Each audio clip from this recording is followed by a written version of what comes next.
흰옷에 사람이 온다.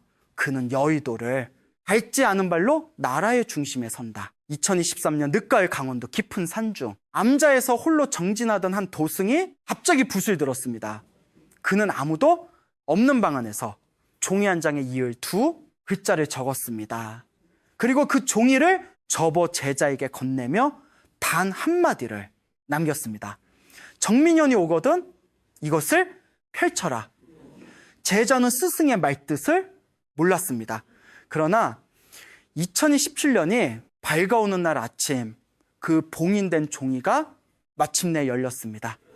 그리고 그 안에 적힌 문장 하나가 지금 이 나라를 조용히 뒤흔들고 있습니다. 묘전. 그 이름을 아는 사람은 많지 않습니다. 조계 중 어느 사찰의 기록에도 어느 언론의 지면에도 그의 이름 석자는 등장하지 않습니다. 그러나 전국의 무속인과 역학자들 사이에서는 이미 10여 년 전부터 그 이름이 조용히 오가고 있었습니다. 경남 어딘가에 깊은 산중에서 스스로를 감춘 채 수십 년을 정진해 오니 노승은 세상 사람들이 찾아와도 문을 열지 않았습니다. 단 한 번도 스스로 입을 여러 예언을 공표한 적이 없었습니다. 그런 그가 특별한 날에만 특별한 사람에게만 종이를 건넸고 그 종이들이 하나씩 펼쳐질 때마다 세상은 소름 끼치는 일치를 목격해야 됐습니다. 그가 처음으로 기록에 남겨진 것은 2008년의 일입니다. 그의 가을 한지방신문 기자가 산중을 헤매다 우연히 그의 암자를 발견했습니다. 기자는 노승에게 아무것도 묻지 않았습니다. 그저 물 한 잔을 얻어 마셨을 뿐입니다. 그런데 묘자는 자리에서 일어나더니 서랍에서 작은 쪽지 하나를 꺼냈습니다. 이걸 가져가시오. 때가 되면 의미를 알 것이요. 기자는 의아했지만 쪽지를 받아 지갑 속에 넣었습니다. 그 쪽지에는 이런 글이 적혀 있었습니다. 쇠가 흔들리고 나무가 꺾인다. 그러나 물은 제자리를 찾는다.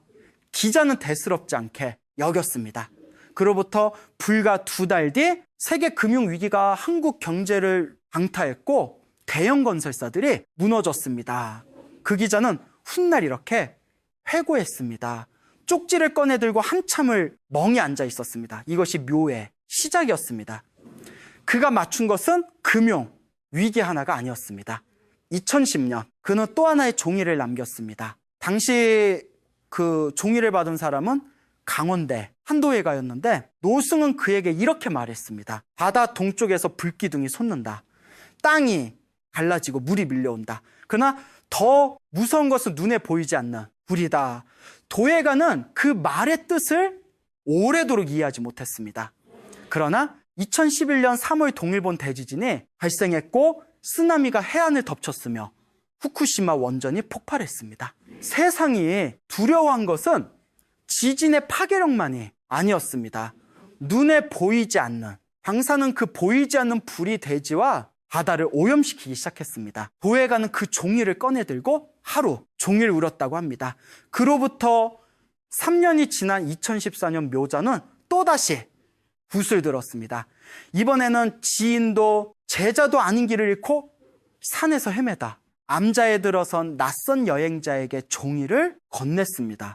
배가 뒤집힌다. 아이들이 잠긴다. 나라가 죄책감 속에 잠긴다. 그 여행자는 종이를 받은 지 열흘도 되지 않아 세월로 참사를 뉴스에서 보았습니다. 온 나라가 슬픔 속에 잠겼고 죄책감은 이후 몇 년 동안이 사회를 덮었습니다. 여행자는 그 종이를 참아버리지 못하고 아직도 후만을 가지고 있다고 합니다. 3번의 예언 3번 모두 적중했습니다. 그러나 묘자는 단 한 번도 자신이 예언자라고 말하지 않았습니다. 그는 오히려 이렇게 말했습니다. 나는 아무것도 알지 못한다. 다만 고요히 앉아있다 보면 바람이 무언가를 두고 안다. 이 말이 더 소름 돋는 이유는 바로 그 고요함 속에서 나온 예언들이 너무도 정확했기 때문입니다. 그렇다면 그가 2023년 늦가을에 봉인한 20일 글자는 무엇이었을까요? 그 종이가 열린 지금 역학자들과 무속인들 사이에서는 그 해석을 두고 말들이 넘쳐나고 있습니다. 그리고 이 글은 그 예언의 조각들을 하나씩 펼쳐버려 합니다. 그 종이에는 이렇게 적혀 있었습니다. 흰옷이 마당에 선다. 불씨는 밖에서 오지 않는다. 양이제. 길을 찾으면 남과 북이 눈을 맞춘다. 단 3문장. 그러나 이 3문장 안에는 2027년 대한민국의 운명이 압축되어 있다고 사람들은 말합니다. 도대체 흰옷은 누구인가? 밖에서 오지 않는 불씨는 무엇인가? 그리고 양이 제 길을 찾는다는 것은 정민년 붉은 양의 해를 뜻하는가? 사람들은 묻고 또 묻습니다. 묘자는 이미 산중으로 사라지고 없습니다. 남은 것은 그 3문장뿐입니다. 그런데 놀라운 것은 묘만이 이 시간을 예고한 것이 아니라는 점입니다. 탄어 스님은 생전에 이런 말을 남겼습니다. 한반도의 운은 2번 꺾이고 3번째 다시 변한다. 그 마지막 변화에 시간이 을사에서 정미 사이에 있다. 을사는 2025년, 정미는 2027년입니다. 단어는 이 두 해 사이의 시간을 판반도가 반드시 통과해야 할 거대한 굴곡이라고 보았습니다. 그리고 그 굴곡의 끝에서 새로운 기운이 시작된다고 했습니다. 사람들은 2025년을 보며 탄어의 말을 떠올렸고 2027년을 바라보며 그 다음 문장을 기다리고 있습니다. 농서양의 예언자들도 이 시간을 향해 입을 모았습니다. 프랑스의 군사 예언가 라비브렌터는 2027년을 두고 이렇게 기록했습니다. 아시아의 작은 반도가 거대한 무게 중심의 역할을 떠맡게 된다. 그것은 힘으로 얻은 것이 아니라 균형으로 얻은 것이다. 힘이 아닌 균형. 이 한 단어가 2027년 대한민국을 설명하는 핵심 열쇠처럼 들립니다. 그리고 동북아시아 역학자들은 오래전부터 정민년을 두고 이렇게 해석해 왔습니다. 정은 불의 기운이 되고 따뜻한 불이고 미는 흙의 기운이 돼 온화하고 안정된 흙입니다. 맹렬하게 타오르는 불이 아니라 은은히 품어지는 불. 이 불이 흙과 만나면 혼돈이 아니라 정착이 격동이 아니라 회복이 이루어진다고 합니다. 하늘이 2027년에 한반도에 배치한 기운은 그런 기운입니다. 그렇다면 묘히 말한 흰옷은 누구일까요? 그는 한 번도 이름을 말하지 않았습니다. 다만 이런 묘사를 덧붙였습니다. 그는 무대 위에서 자란 사람이 아니다. 무대 아래에서 일하던 사람이다. 그의 손에는 서류가 들려있고 그의 눈에는 무대가 아니라 사람이 보인다. 무대 위가 아닌 무대 아래. 정치의 중심이 아닌 현장. 이것이 역학자들이 말하는 흰옷의 첫 번째 특징입니다. 여기서 흰옷이라는 표현을 단순히 의복의 색깔로 해석해서는 안 됩니다. 한국의 전통에서 흰옷은 2가지 의미를 갖습니다. 하나는 순수함이고 또 하나는 상복입니다. 상복은 애도이고 애도는 무언가의 끝을 인정하는 행위입니다. 즉 흰옷의 지도자는 오래된 것의 끝을 인정하고 새 것을 시작하는 사람이란 뜻으로 해석됩니다. 그는 낡은 무대를 계속 이어가려 하지 않습니다. 낡은 것에 조의를 표하고 새 무대를 세우려 합니다. 그리고 그 새 무대의 재료는 이념이 아니라 실용입니다. 진영이 아니라 현장입니다. 묘자는 이 지도자의 대 또 하나의 단서를 남겼습니다. 그는 말이 많지 않다. 그러나 짐에도 무게가 있다. 사람들은 처음에 그를 알아보지 못한다. 그러나 가을이 오면 그의 발자국을 따라 사람들이 줄을 선다. 처음에 알아보지 못한다는 것. 그러나 가을이 되면 줄을 선다는 것. 이 예언은 2027년의 정치 일정과 묘하게 맞닿아 있습니다. 2027년은 대선의 해이며 봄이 지나고 여름을 거쳐 가을로 접어들 때 민심이 움직인다는 해석이 나오는 것입니다. 그런데 타너스님은 이 지도자에 대해 전혀 다른 각도에서 말한 적이 있습니다. 참된 인물은 이 땅의 통일이 올 때 출현한다.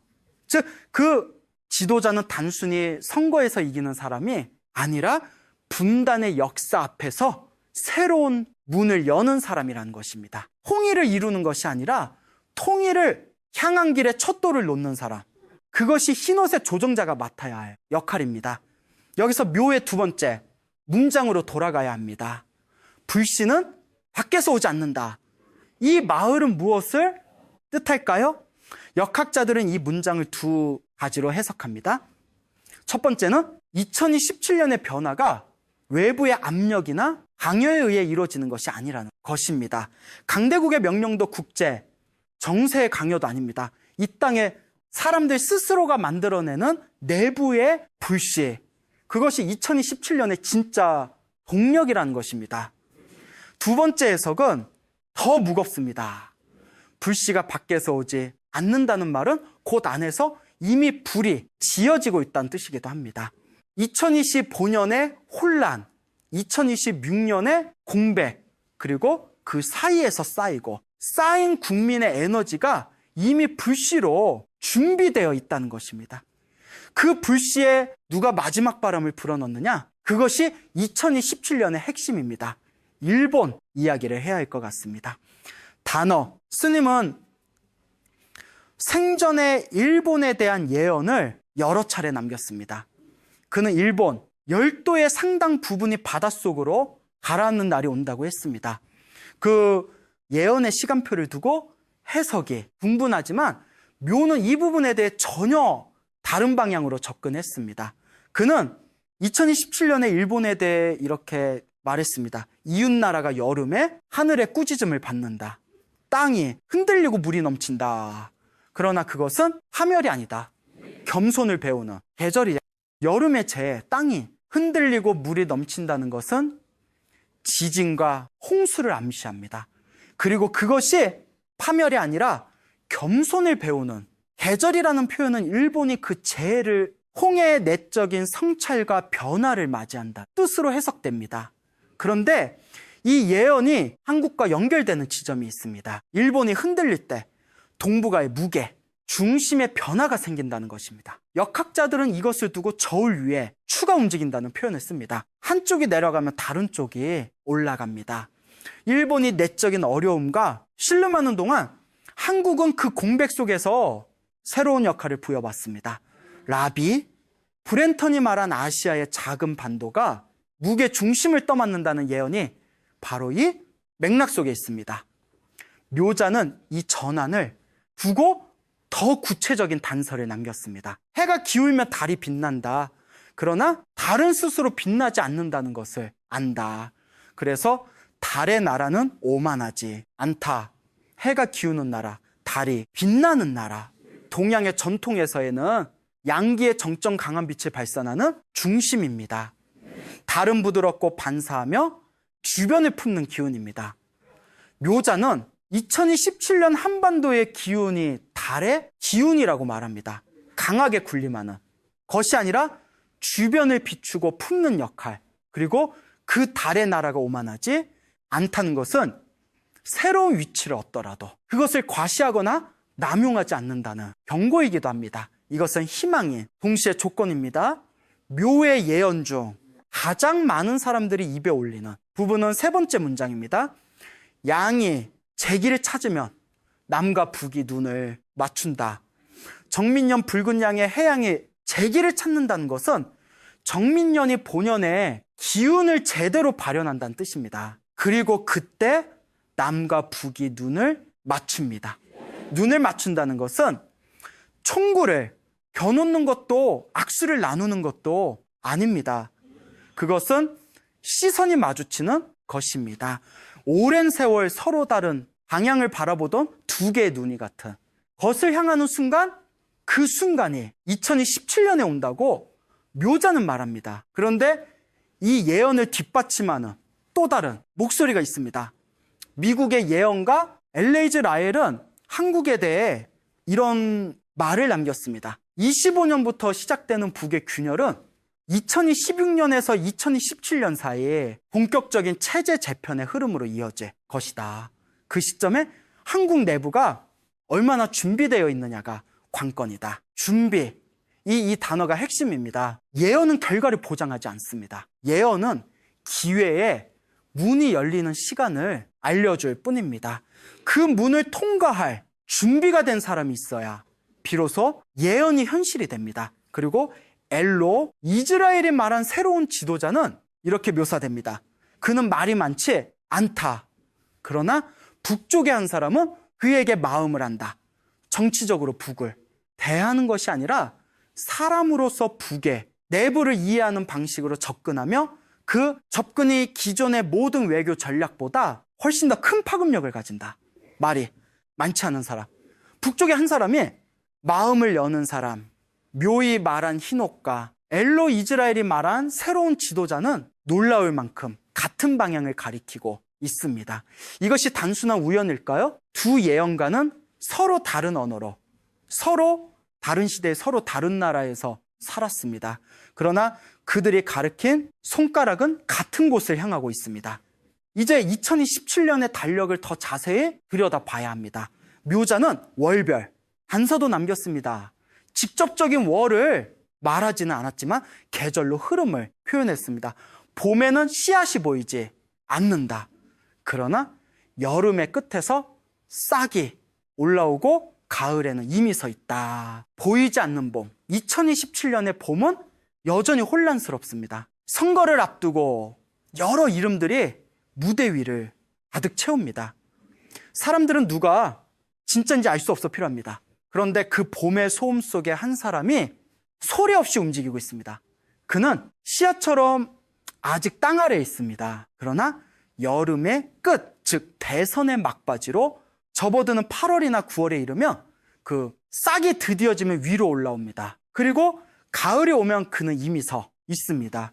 자리를 잡고 사람들의 시선을 받고 있습니다. 단어 스님의 말이 다시 떠오릅니다. 동북의 바람은 북에서 불지 않는다. 남의 기운이 북을 흔든다. 이 말은 단순히 지리적 방향이 아닙니다. 이 땅에서 먼저 변화가 일어나고 그 변화의 기운이 북을 흔든다는 뜻입니다. 남만의 내부 변화, 새로운 지도자의 등장, 그것이 북의 내부를 움직이는 촉매가 된다는 것입니다. 남이 먼저 바뀌어야 북이 눈을 맞춘다. 묘전의 세 번째 문장과 정확히 같은 맥락입니다. 그렇다면 2027년 하반기는 어떤 모습일까요? 묘자는 이 시기를 두고 가장 많은 단서를 남겼습니다. 그는 어느 날 제자에게 그림을 하나 그려주었다고 합니다. 두 개의 산봉우리 사이로 좁은 길이 나 있고 그 길 위에 작은 점 하나가 서 있습니다. 묘자는 그 그림을 가리키며 말했습니다. 두 산 사이의 길은 항상 있었다. 다만 아무도 그 길을 걸으려 하지 않았다. 그런데 이 사람은 걷는다. 두 산이 처음에는 놀라서 굴러올 것처럼 보인다. 그러나 길이 만들어지면 두 산도 결국 가만히 있는다. 두 산. 이것은 이념의 두 극단일 수도 있고 남과 북의 두 체제일 수도 있습니다. 그 사이 길은 항상 있었지만 아무도 걷지 않은 길.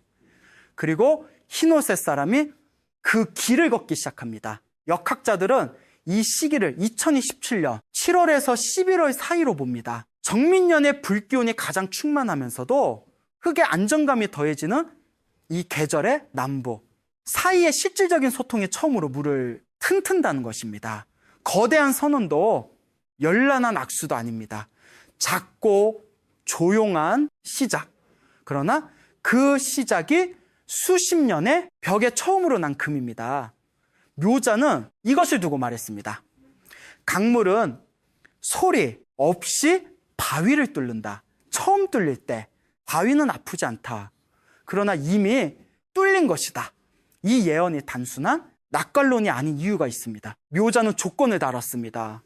그는 봉인된 종이 외에도 여러 날을 두고 제자들에게 경고를 남겼습니다.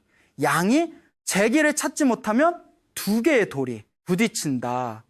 불씨가 안에서 불이 아니라 연기가 된다. 길을 찾지 못한 양, 즉 정민년이 본연의 기운을 발현하지 못할 때 이야기입니다. 연기는 불이 아닙니다. 빛도 없고 온기도 없습니다. 다만 눈이 따갑고 숨이 막힐 뿐입니다. 이 경고는 2027년이 반드시 희망으로 귀결된다는 보장이 아님을 말합니다.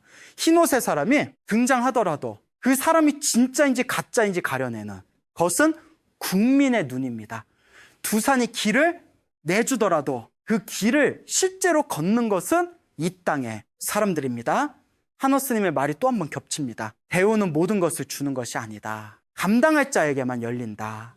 2027년이 대운의 해라면 그 운을 감당할 준비가 된 국민이 있어야 한다는 것입니다. 예언은 시험지가 아닙니다. 예언은 거울입니다. 우리가 무엇을 보고 싶은지가 아니라 우리가 어떤 모습인지를 비춰주는 거울. 그렇다면 이 말한 흰옷의 조정자는 어떤 방식으로 이 땅에 나타날까요? 그는 여의도에서 오래 일한 사람이 아닙니다.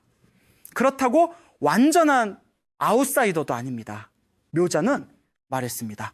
그는 안과 박 사이의 사람이다. 안을 알되 안에 물들지 아는 사람이다. 안을 안다는 것은 정치의 현실을 이해한다는 것입니다. 그러나 안에 물들지 않았다는 것은 그 현실에 타협하거나 오염되지 않았다는 것입니다. 이것은 경험과 순수함을 동시에 갖춘 사람을 가리킵니다. 어쩌면 그것이 가장 희귀한 조합일지도 모릅니다.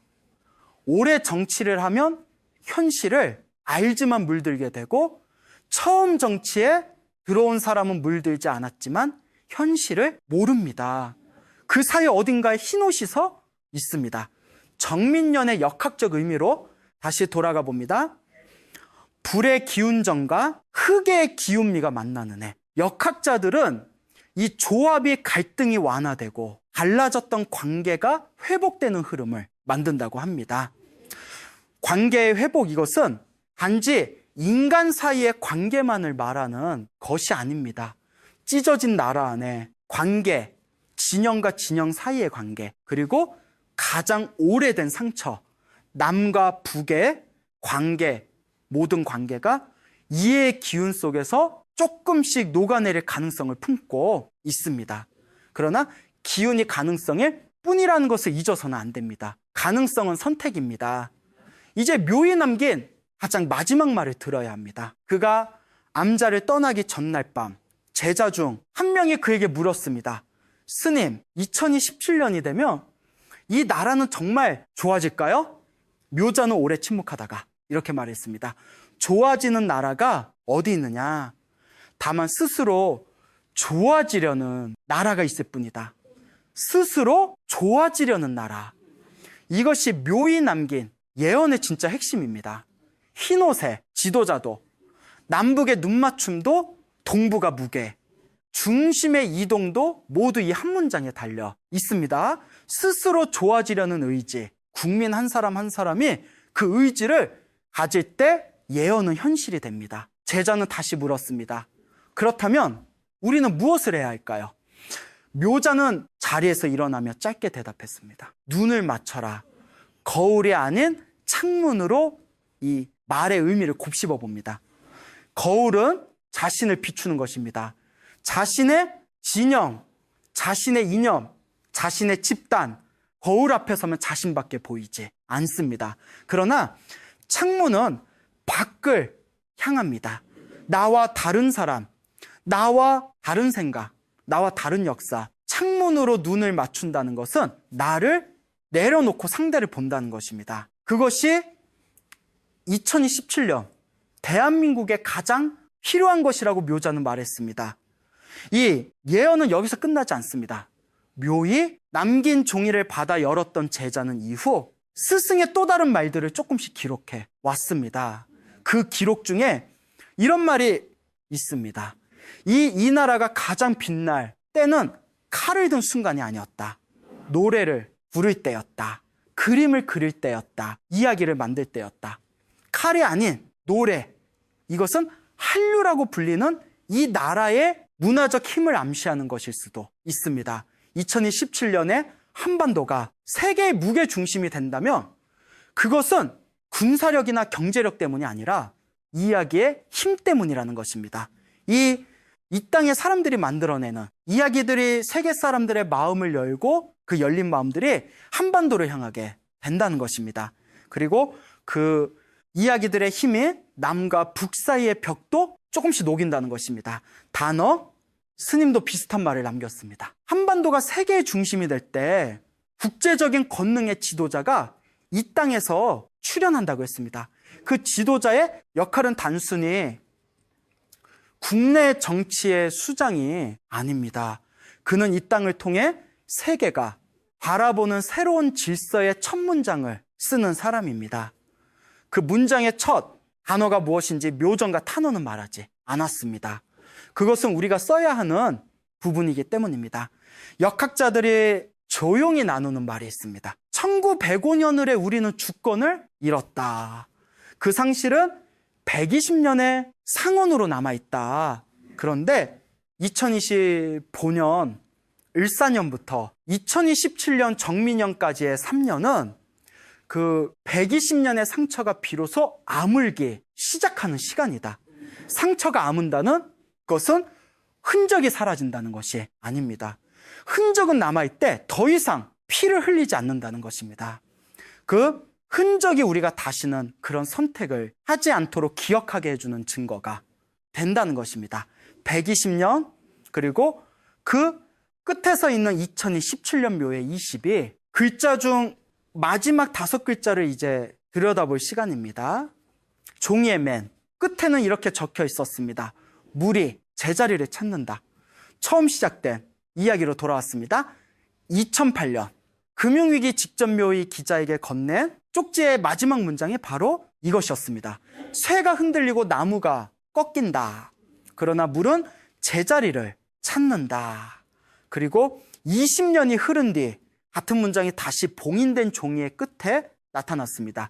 물은 어떤 곳에 갇혀도 결국 낮은 곳을 찾아 흐릅니다. 막혀도 결국 길을 냅니다. 부드럽지만 아무것도 그 흐름을 영원히 막을 수는 없습니다. 묘자는 2027년에 대한민국을 그물로 보았습니다. 수십 년의 분단, 이념의 장벽, 진영의 대립, 그 모든 것이 물의 흐름을 가로막고 있었습니다. 그러나 물은 흘렀습니다. 지하로, 옆으로, 위로 스며가며 흘렀습니다. 그리고 2027년 물이 드디어 제자리를 찾기 시작한다고 묘자는 말합니다. 제자리란 어딜까요? 분단 이전의 자리가 아닙니다. 돌아갈 수 없는 과거의 회기가 아닙니다. 이 땅의 사람들이 함께 만들어가는 새로운 자리. 아직 이름도 없고 형태도 없지만 그것이 제자리입니다. 그리고 그 자리를 향해 흰옷의 사람이 걷기 시작합니다. 묘자는 암자를 떠나는 날 아침 마지막으로 하늘을 바라보았다고 합니다. 제자가 어디로 가시냐고 물었을 때 그는 이렇게만 말했습니다. 내가 할 말은 다 했다. 이제들을 사람이 들을 것이다. 그리고 떠났습니다. 그가 어디로 갔는지는 아무도 모릅니다. 산 너머로 걸어간 그의 뒷모습만 남아있을 뿐입니다. 예언은 항상 이렇게 끝납니다. 예언자가 말을 마치고 사라지면 남은 것은 그 말을 들은 사람들의 몫입니다. 그들이 예언을 어떻게 받아들이느냐에 따라 그 말은 현실이 되기도 하고 잊혀지기도 합니다. 지금 이 순간 당신은 묘의 말을 들었습니다. 흰옷이 마당에 선다. 불씨는 밖에서 오지 않는다. 양이 제 길을 찾으면 남과 북이 눈을 맞춘다. 물이 제자리를 찾는다. 이 예언 앞에서 당신은 무엇을 느꼈습니까? 그 느낌이 이미 물이 제자리를 찾아 흐르기 시작한 증거일지도 모릅니다. 2027년 정민년 붉은 양의 해. 그 해는 이미 오고 있습니다. 아니, 어쩌면 이미 와 있습니다. 다만 우리가 아직 그것을 알아보지 못하고 있을 뿐입니다.